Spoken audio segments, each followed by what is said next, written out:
Hello everyone, my self वैद्य मोहित गुप्ता। तो आज हम बात करेंगे त्रिदोषों के बारे में, यानी कि त्रिदोषों का आज हम प्रैक्टिकल व्यू देखेंगे कि क्या वो सही में इंक्रीज़ या डिक्रीज़ होते हैं, और अगर जो वो होते हैं तो वो किस प्रकार होते हैं, उनका चिकित्सा में, औषधियों में क्या रोल है। तो जैसे कि हम संहिता पढ़ते हैं, बहुत सारे शास्त्र पढ़ते हैं, तो वहाँ पर अगर जो हम बात करें त्रिदोषों की एक सिंपल वर्ड में कि वो क्या हैं, तो आचार्य कहते हैं कि वो हमारे शरीर की बायो एनर्जीज़ हैं। यानी कि अगर जो वो बैलेंस कंडीशन में हमारे शरीर में होते हैं त्रिदोष, जो हैं वात, पित्त और कफ, तो वो क्या करते हैं, हमारे शरीर की जितनी भी एक्टिविटीज़ हैं, मेंटल एक्टिविटीज़, फिज़िकल एक्टिविटीज़, जो भी हम बोलते हैं, कार्य करते हैं, सोचते हैं, वो सारी एक्टिविटीज़ त्रिदोषों के द्वारा होती हैं। लेकिन अगर जो उनका इम्बैलेंस हो जाए तो वो हमारी बॉडी में दोष, रोगों को उत्पन्न करती है, इसलिए इनको दोष बोला गया है। तो आज हम बात करेंगे कि ये कैसे इंक्रीज़ और डिक्रीज़ होते हैं।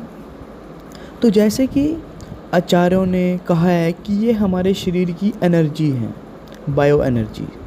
तो आप सब ने सुना होगा कि energy can not be created nor destroyed, it only transfer from one state to another, या फिर एक फॉर्म से दूसरी फॉर्म में ये कन्वर्ट होती है। लेकिन एनर्जी को हम ना तो क्रिएट कर सकते और ना ही डिस्ट्रॉय कर सकते। तो वात, पित्त और कफ हमारे शरीर की एनर्जीज़ हैं। तो अगर जो हम इनको क्रिएट नहीं कर सकते या डिस्ट्रॉय नहीं कर सकते, तो हमारे शरीर में जब हम कहते हैं वात की वृद्धि हो गई, पित्त की वृद्धि हो गई, या फिर ये आहार लेने से पित्त क्षय होगा, ठीक है, या ये आहार लेने से कफ की वृद्धि होगी, तो वो कैसे फिर वो, तो ये थ्योरी जो है वो गलत प्रूव हो गई कि अगर जो ये एनर्जीज़ हैं हमारे शरीर की, तो एनर्जी को हम क्रिएट और डिस्ट्रॉय कैसे कर रहे हैं। तो मैं आपको यहाँ पर सिंपल लैंग्वेज में, या फिर कह सकते हैं कि मैं अपने पॉइंट ऑफ व्यू से आपको एक्सप्लेन करता हूँ। तो आपको पता है कि जितने भी जो हमारे दोष हैं, वात, पित्त और कफ, इनके अपने अपने गुण होते हैं। तो जो एनर्जी है ये वात, पित्त और कफ, इनके हम कह सकते हैं ये पैरामीटर्स हैं, जिनके थ्रू हम देखते हैं कि ये जो एनर्जी है वो क्या कार्य कर रही है और उसका कौन सा टाइप हमारी बॉडी में है। तो जब हम कहते हैं कि हमारे शरीर में वात की इंक्रीज़ हो गया, वात इंक्रीज़ हो गया, तो एक्चुअल में क्या होता है, वात का कोई गुण, यानी कि मान लो वात का लघु गुण, वात का शीतल गुण, वात का रुक्ष गुण इंक्रीज़ हुआ है। तो क्या होता है, जो दूसरे गुण हैं वात के, वो क्या होते हैं, कम हो जाते हैं। तो जो उनकी एनर्जी होती है वो दूसरी फॉर्म, यानी कि दूसरे गुणों में कन्वर्ट हो जाती है।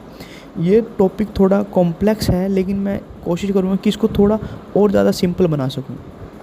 तो ऐसे समझें, जब हम कोई आहार लेते हैं और कहते हैं कि ये आहार हमारी बॉडी में वात और कफ को डिक्रीज़ करेगा, तो उसका मतलब ये नहीं है कि वो आहार वात के और कफ के हर गुण को डिक्रीज़ करेगा।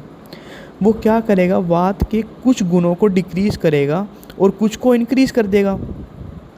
तो क्या होगा, जो गुण डिक्रीज़ हुए हैं और जो इंक्रीज़ हुए हैं, वहाँ पर एनर्जी एक्सचेंज हुई है। जो एनर्जी हमें कन्वर्ट करी है हमने, जो हमें गुण नहीं चाहिए बात के, उन गुणों से हमें वो एनर्जी लेके जो हमें गुण चाहिए उन गुणों में हमने वो एनर्जी कन्वर्ट कर दी। तो एक्चुअल में वात, पित्त और कफ हमारी बॉडी में इंक्रीज़ और डिक्रीज़ नहीं होते। अब आप कहेंगे कि हमारे जितनी भी संहिताएं हैं, आचार्यों ने फिर ये क्यों लिखा है कि वात इंक्रीज़ वाले द्रव्य हैं, ये वात कफ इंक्रीज़ वाले द्रव्य हैं। तो मैं आपको बता दूं, संहिताओं में जो चीज़ें लिखी हुई है, अगर जो हम उनका राज जानने की कोशिश करें कि वो उन्होंने क्यों बोली है ये चीज़, तो आप देखेंगे कि आप कभी समझ नहीं पाएंगे उन चीज़ों को। लेकिन आप अपनी युक्ति लगा के समझने की कोशिश करेंगे तो आप देखेंगे कि आप बहुत निकट हैं उन चीज़ों के। तो यही चीज़ है कि अब मान लो कोई डिसीज़ है, आपको कोई डिसीज़ हुई है, उसके अंदर हम कहते हैं ये कफ वाली डिसीज़ है, यानी कि इसके अंदर कफ गुण वात का इंक्रीज़ हो गया, कफ इंक्रीज़ हो गया है। और कफ का भी कौन सा गुण, स्निग्ध गुण, यानी कि वात का कफ का स्निग्ध गुण इंक्रीज़ हो गया है।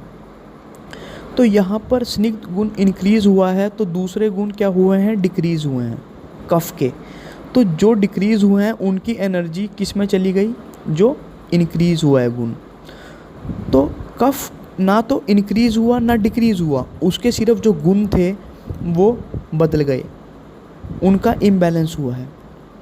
तो एनर्जी एक फॉर्म से दूसरी फॉर्म में गई, एक गुना से दूसरे गुना में ट्रांसफ़र हुई। तो एक्चुअल में पित्त, वात, कफ ये हमारी बॉडी में ना इंक्रीज़ होते हैं ना डिक्रीज़। अब मैं आपको एक एग्जांपल देता हूँ कि आचार्यों ने एक जगह इस चीज़ का वर्णन भी किया है। अगर जो हम यहाँ पे उसको कोरिलेट करें तो हम समझ पाएंगे।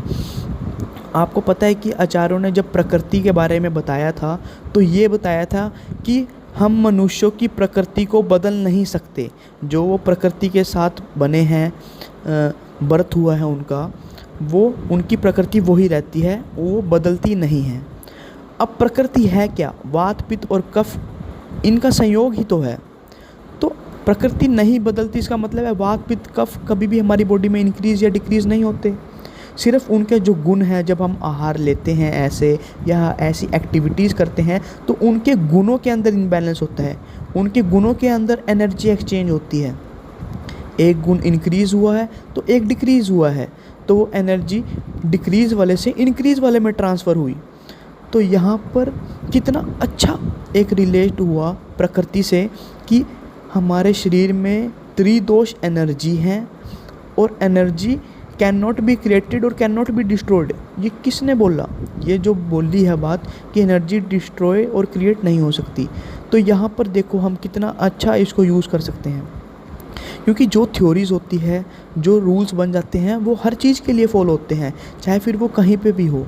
वही वात, पित्त और कफ के लिए भी यहाँ पर बोले गए हैं। तो यहाँ पर हमने ये चीज़ आज प्रूव करी। तो मैं इसी के बारे में सोच रहा था कि वात, पित्त, कफ को एनर्जीज़ बोला गया है, तो एनर्जी को हम ना इंक्रीज़ कर सकते ना डिक्रीज़ कर सकते। तो हमारी बॉडी में कफ, वात, पित्त ये इंक्रीज़ और डिक्रीज़ कैसे होते हैं। तो एक्चुअल में ये इंक्रीज़ और डिक्रीज़ नहीं हो रहे, इनके सिर्फ जो गुण हैं वो इंक्रीज़ और डिक्रीज़ हो रहे हैं। किसी भी व्याधि में अगर जो वात, कफ व्याधि है तो आप देखेंगे कुछ गुण उसके इंक्रीज़ हुए हैं कि कफ का स्निग्ध गुण इंक्रीज़ हुआ है, वात का रुक्ष गुण इंक्रीज़ हुआ है, बाकी गुण जो हैं वो डिक्रीज़ हो गए हैं उसके। और फिर हम औषधि भी ऐसी सिलेक्ट करते हैं कि वो फिर औषधि उन गुणों को डिक्रीज़ करती है और जो डिक्रीज़ हो गए हैं उनको इंक्रीज़ करती है। तो यहाँ पर देखा आपने कैसे एनर्जी बैलेंस हुई। हमने जो एनर्जी इम्बैलेंस हुई हमारी बॉडी के अंदर डिसीज़ के कारण, वो हमने औषधि से एनर्जी को बैलेंस कर दिया। तो बैलेंस, और हमारा आयुर्वेद क्या कहता है कि दोष, धातु, मल, इनका बैलेंस होना ही क्या है, हेल्थ है। तो देख रहे हो आप ये प्रकृति ये प्रकृति कितनी हमारी सोच से भी कितनी ज़्यादा एडवांस्ड है। वो हर चीज़ को बैलेंस करना चाहती है, हर चीज़ को बैलेंस करने की उसके अंदर शक्ति है, क्षमता है। तो हम अगर जो इस चीज़ को अपने मस्तिष्क में हमेशा रखें कि एनर्जी क्रिएट और डिस्ट्रॉय नहीं होती, सिर्फ उसकी फॉर्म कन्वर्ट होती है, तो हम चिकित्सा कितनी अच्छी भली भांति प्रकार से कर सकते हैं। हम हर डिसीज़ को ट्रीट कर सकते हैं।